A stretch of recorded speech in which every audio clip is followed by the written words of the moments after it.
গলসির আদ্রাহাটি অবলাবালা শিশু শিক্ষা নিকেতনে সরস্বতী পুজোর জাঁকজমকপূর্ণ উদযাপন। গলসির আদ্রাহাটি অবলাবালা শিশু শিক্ষা নিকেতনে মহা সাড়ম্বরে উদযাপিত হল সরস্বতী পূজা।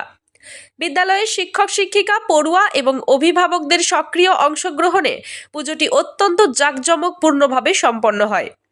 পুজো উপলক্ষে খুদে পড়ুয়াদের নিয়ে এক বিশেষ সাংস্কৃতিক অনুষ্ঠানের আয়োজন করা হয়, যেখানে তারা নৃত্য, গান এবং আবৃত্তির মাধ্যমে বিদ্যার দেবীর প্রতি শ্রদ্ধা নিবেদন করে। এদিন পুষ্পাঞ্জলির মাধ্যমে দেবী সরস্বতীর আরাধনা করেন পড়ুয়ারা, প্রার্থনা করেন জ্ঞান ও মঙ্গল কামনায়। বিদ্যালয়ের প্রধান শিক্ষিকা তথা কর্ণধার রীতা ব্যানার্জি বলেন, মাতৃবন্দনার মাধ্যমে সবার সুস্থ মানসিকতা ফিরে আসুক। পাশাপাশি তিনি মোবাইল আসক্তির বিষয়ে উদ্বেগ প্রকাশ করেন এবং জানান, শিশুরা যেন মোবাইল ছেড়ে সমাজের মূল স্রোতে ফিরে আসে, সেটাই তার একান্ত কাম্য।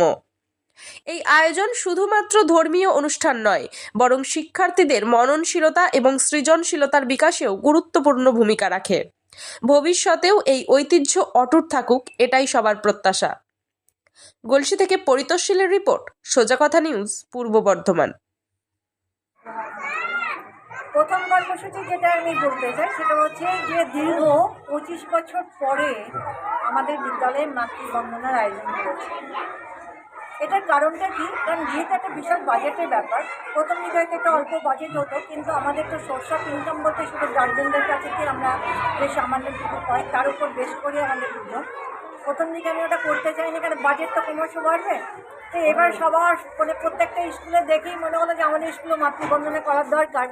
আর এটা করার একটাই উদ্দেশ্য হচ্ছে, যেহেতু এটা স্কুলের পুজো, মাতৃবন্দনা কোনো জাতি, ধর্ম, বর্ণ নির্বিশেষে এই স্কুলে যেহেতু স্টুডেন্টরা সবাই পড়াশোনা করছে, বিদ্যার আরাধনা করছে, বিদ্যা আহরণ করছে, অর্জন করছে, সেখান থেকে জাতি, ধর্ম, বর্ণ সমস্ত নির্বিশেষে আমি চাই যে এদের মধ্যে সেই মানসিকতাটা গড়ে উঠুক এই মাতৃবন্দনার মাধ্যমে।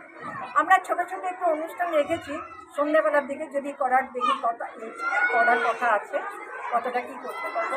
তবু সমাজের কাছেও আমাদের একটা বিশেষ বার্তা আমরা দিতে চাইছি যে এই মাতৃবন্দনার মাধ্যমে আমাদের সমাজে একটা সুস্থ মানসিকতা গড়ে উঠে। এখন যে হারে মোবাইলের একটা যুগ এসে গেছে, ছাত্রদের মধ্যে সামাজিকতা জিনিসটা হারিয়ে যাচ্ছে, তারা মোবাইল পেলে আর কিছু চাইছে না। আমি চাইবো যে বাচ্চারা এই সমস্ত সাংস্কৃতিক অনুষ্ঠান, এই সমস্ত পূজা অনুষ্ঠানের মধ্যে দিয়ে তারা ওগুলোকে সাইডে সরিয়ে যাতে সমাজের একটা মূল স্রোতে থাকে, সেই জায়গাটাই আমি নিয়ে যেতে চাই। এটাই হচ্ছে একটা বিশেষ উদ্দেশ্য। ছাত্রছাত্রীদের কাছে একটা বার্তা, সমাজের কাছে একটা বার্তা, সবার কাছে এই একই বার্তা যে আমাদের একটা সুস্থ মানসিকতা যেন প্রত্যেকের মধ্যে তৈরি হয়। আমাদের মধ্যে যেন এই জাতি, ভেদ, ধর্ম, এই বর্ণ বিশেষটা না এসে যায়, মানে সর্বধর্মের সমন্বয় যেটা, সেটাই আমরা প্রতিষ্ঠা করতে চাই। তারপর স্কুলে পড়াশোনার বাইরে আজকে ছেলেমেয়েরা একত্রিত হয়েছে, এটাও একটা আনন্দের দিক, তাই তো? এটা আনন্দের দিক। আর আমরা বাচ্চাদের জন্য একটু খিচুড়ি আয়োজন করেছি। এর আগে আমরা একটা পিকনিক করেছিলাম, সব ছাত্রছাত্রী যেতে পারেনি। এখানে কি মানে এদের কাছে এটা একটা পিকনিক, একসঙ্গে বসে খাওয়ার, একসাথে বসে খাবে, এটাকে ইউনিটি, এই যে একতাটা, এইটা কিন্তু ওদের মধ্যে থেকে গড়ে উঠবে, এই যে সবাই আমরা এক, এইটা। আর সেবার পিকনিকে সবাই যেতে পারিনি, আমি চাই এটা ওদেরকে একটা পিকনিক মোড, ওটা আজকেরা হই হই করবে, আনন্দ করবে, ওদের কোনো আজকে বকা ঝাঁকা কিচ্ছু নেই, ওরা আজকে ওদের মতো করে সময় কাটাবে, নিজেদের মতো। স্কুলের নামটা কি? এটা অবলাবালা শিশু শিক্ষা নিকেতন।